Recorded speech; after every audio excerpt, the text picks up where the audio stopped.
Hello students, as I promised, today we'll be finding out what do we mean by effective OR, virtual OR, RMS value of alternating current or alternating voltage. Basically students को इसको understand करने में, इस concept को understand करने में थोड़ी सी मुश्किल आती है. इस वजह से there was a quite demand for this particular video. How to understand what do we mean by effective or virtual current और RMS current. पहले तो बेटा आप ये बात समझिए कि अगर हमारे पास ऑल्टरनेटिंग करंट है, एक रेजिस्टेंस R में से फ्लो कर रहा है, तो we know current always develops some heat. ठीक है, तो अगर मैं इसका एक्सप्रेशन लिखना चाहूँ कि एक alternating current I is flowing through some resistance R for a short period of time dt, तो dt में कुछ short amount of heat dq वो करंट I डेवलप करेगा, और उस dq का एक्सप्रेशन हम कैसे लिख सकते हैं? We know heat developed is I square RT. अब क्योंकि हम dq और dt की बात कर रहे हैं, तो विल हैव वो जो small amount of heat develop करेगा AC R में, so dq would be equal to I square R dt. और अगर हम इसको टोटल अमाउंट ऑफ हीट को ओवर टोटल टाइम पीरियड, जो एक साइकिल होता है एसी का, उसके लिए निकालने जाते हैं, तो we will have to integrate it dt को over the time period 0 to t. Is this expression clear to you? This expression simply shows कि amount of heat which is developed by an alternating current I moving through R for a time period 0 to t. और अगर मैं बात करूं कि एक steady current that is DC current है मेरे पास, जिसकी वैल्यू है कुछ IV, वो भी सेम रेजिस्टेंस R में फ्लो कर रहा है कुछ टाइम, जो कि टाइम पीरियड T के इक्वल है उसके लिए, तो वो भी अमाउंट ऑफ हीट कुछ Q डेवलप करेगा, और वो Q का एक्सप्रेशन हम सिंपली लिख देंगे I स्क्वायर RT. क्योंकि ये एक डीसी करंट स्टेडी करंट है, तो विल सिंपली राइट कि वो एक फिक्स टाइम T के लिए यूनिडायरेक्शनल मूव कर रहा है, तो अमाउंट ऑफ हीट वो कितनी प्रोड्यूस कर रहा है? IV square RT. अब I have to equate this amount of heat to the amount of heat developed by AC in the same time T. ठीक है, तो इसी वजह से हम I वर्चुअल को हम क्या डिफाइन करते हैं? अब ध्यान से सुनिए. I वर्चुअल एक वो डीसी करंट है जो कि same amount of heat Q develop करेगा सेम डिस्टेंस R में when flowing for the same time capital T, जबकि जो एक ऑल्टरनेटिंग करंट भी heat produce same amount of करेगा while it is moving through same distance R and for the total time T. ठीक है, that means हम क्या कर रहे हैं? इन दोनों की हीट्स को इक्वेट कर रहे हैं, the heat produced by DC current and the heat produced by AC current. So equating all these two expressions, IV square RT is equal to I square R dt from 0 to t. What we have having is R get cancelled on both the sides. Capital T goes in the denominator. Square makes under the root on the other side, and we know that AC current I is written as I naught sin omega t. So squaring we get this. And I naught being independent of time, so taken out of the integration we get I naught square by t whole expression under the root integration of sin square omega t dt from 0 to t.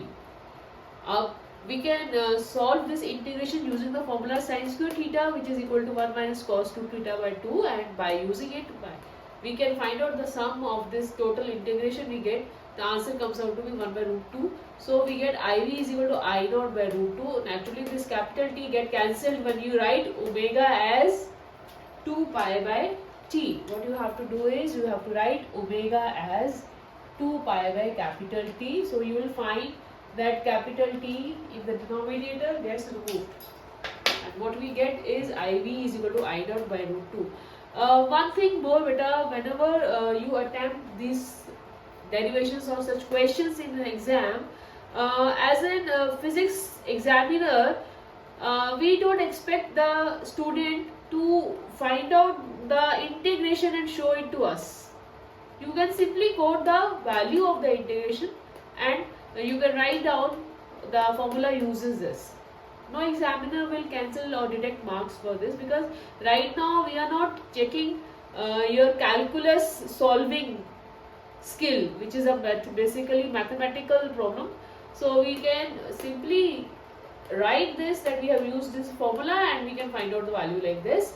And this gives that I virtual, also called I effective, also called I root mean square value, comes out to be I naught by root 2. By solving this, we can also write it as 0.707 times I naught. So one tip I have given you, that you don't need to show the integration in the physics answer sheet. And secondly, the most important thing also which is there is that बेटा जो भी आप variables use करते हो अपनी derivations में, you need to introduce those variables also. जैसे कि यहाँ पे लिखा हुआ है IV, you have to write that steady current IV, right? Q, which develops the same amount of heat Q. T, what is T? Same time T. What is R? R is some resistance R. So अपनी derivation में आपको ये introduce करना होता है कि आप कौन सी वेरिएबल्स यूज कर रहे हैं. उसी तरह से हीट dq, राइट? तो डेफिनेशन क्या आ गई? दैट स्टेडी करंट IV, वो DC current IV which develops same quantity of heat Q in same time T in same resistance R, which is being developed by some AC. AC is also developing same heat Q, right? So since DC will be given as formula Q is equal to IV square RT, and by AC it will be given as dQ I square R dt, and total amount of heat over time period capital 0 to T. So this makes the formula come out to be this. और उसी तरह से हम voltage या EMF के लिए भी show कर सकते हैं कि E इफेक्टिव, E वर्चुअल या E RMS का वैल्यू भी E नॉट बाय रूट 2 आएगा. Another small problem based on this is कि in a question we have been given that peak value of voltage is 311 volts and it is across the resistance 5 kilo ohms. You are supposed to find out RMS effective or virtual value of voltage or current. Okay. Again beta, be very careful while solving the numericals. Be careful that you have to work in SI units. This is volts, that is okay, but this is in kilo ohms. So be careful. जब भी आप ऐसे questions पढ़ो, आप better है question में ही पहले underline कर लो कि हाँ ये problem है कि हमें पहले इसको SI unit में convert करना है. This is okay, but this is kilo ohms. So question करते समय साथ के साथ आप ये अंडरलाइन कर लीजिए ताकि आपको ध्यान रहे जब वैल्यू पुट करनी है तो you have to convert it into ohms, that is SI unit. Okay, so VRM is simply 0.707 times V naught. So putting V naught 311, we simply get the answer of VRMS as 220 volts. Don't forget to write the unit in the answer, otherwise half mark is deducted. Then VRMS, again we have to find out now current, है ना? By Ohm's law we know V is equal to IR, so VRMS will be IRMS into R. IRMS will be given as VRMS upon R. R you have to break it into SI units, that is ohms. So kilo ohms को ohms में convert करेंगे 5 to 10 raised to 3 ohms, and what we get as 44 into 10 raised to minus 3 ampere. Don't forget to write the unit, or you can simply write it as 44 milliampere. So this was for today's video, and be prepared for the next coming up videos from the same chapter, and do subscribe and share Cover Physics.